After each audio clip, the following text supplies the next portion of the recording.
Share ko nga pala si Jamer Gusel. Babaglas ako ng system unit.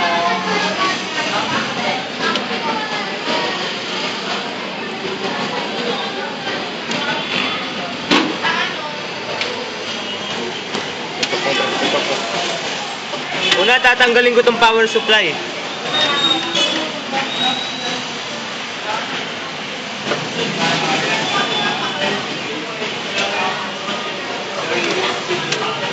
Saka ko tatanggalin yung mga molex.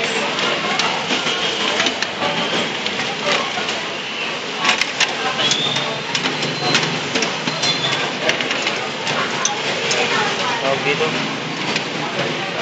Tatanggalin ko muna yung CPU fan.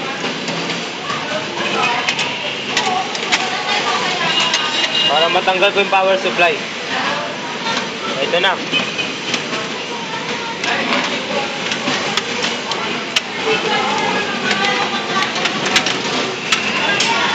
Ito na yung power supply. Tanggal ko na. Siguro tatanggalin yung compact disk drive. Wala siyang screw kaya tutulak ko na lang. Ito na yung compact disk drive. Sunod ang hard disk drive. Dating screw, hahablutin ko na lang. Ito yung hard disk drive. Ito yung yung IDE cable. Natanggal na siya eh. Para sa compact disk drive at saka sa hard disk drive.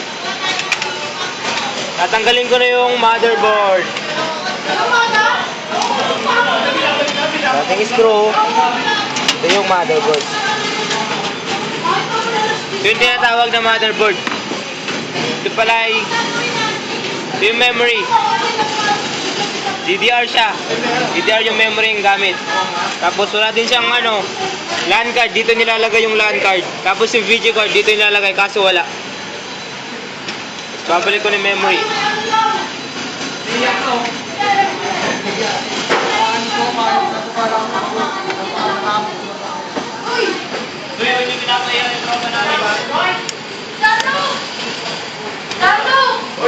Pagbabalik ko na, babalik yung motherboard. Hihigpitan mo yung mga screw. Okay, wala namang screw. Sunod yung hard disk. Ganito yung position ng paglalagay ng hard disk. Para hindi maano ng daga ko sakasakali. Ito yun. Naibalik ko na yung hard disk. Sunod yung compact disk drive. Papasok mo siya doon. Tapos siya itutulak. Ayan. I-screw ko na rin siya. Ipitan ko yung screw. Kahit isali mo dapat yung tatanggal, kita. Magaling. Ulit ko na yung lalagay ko na yung mga IDE cable. Dahan-dahan po ang paglalagay nito, paalala. Kasama yung ganoon.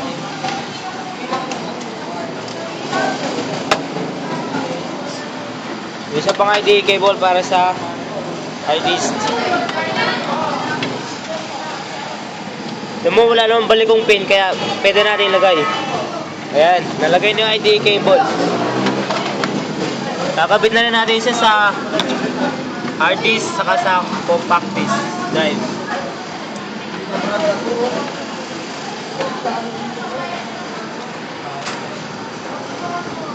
Ayan na siya.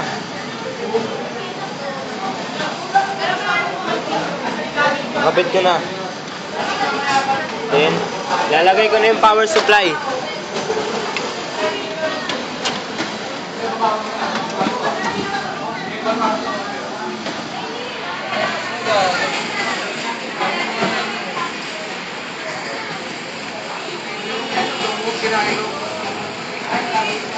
Pitan ko ng power supply, tapos kakabit ko na yung mga tawag na molex.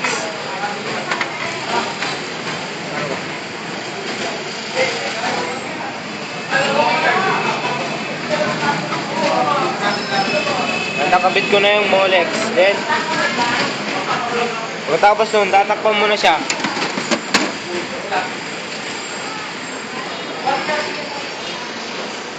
Lock.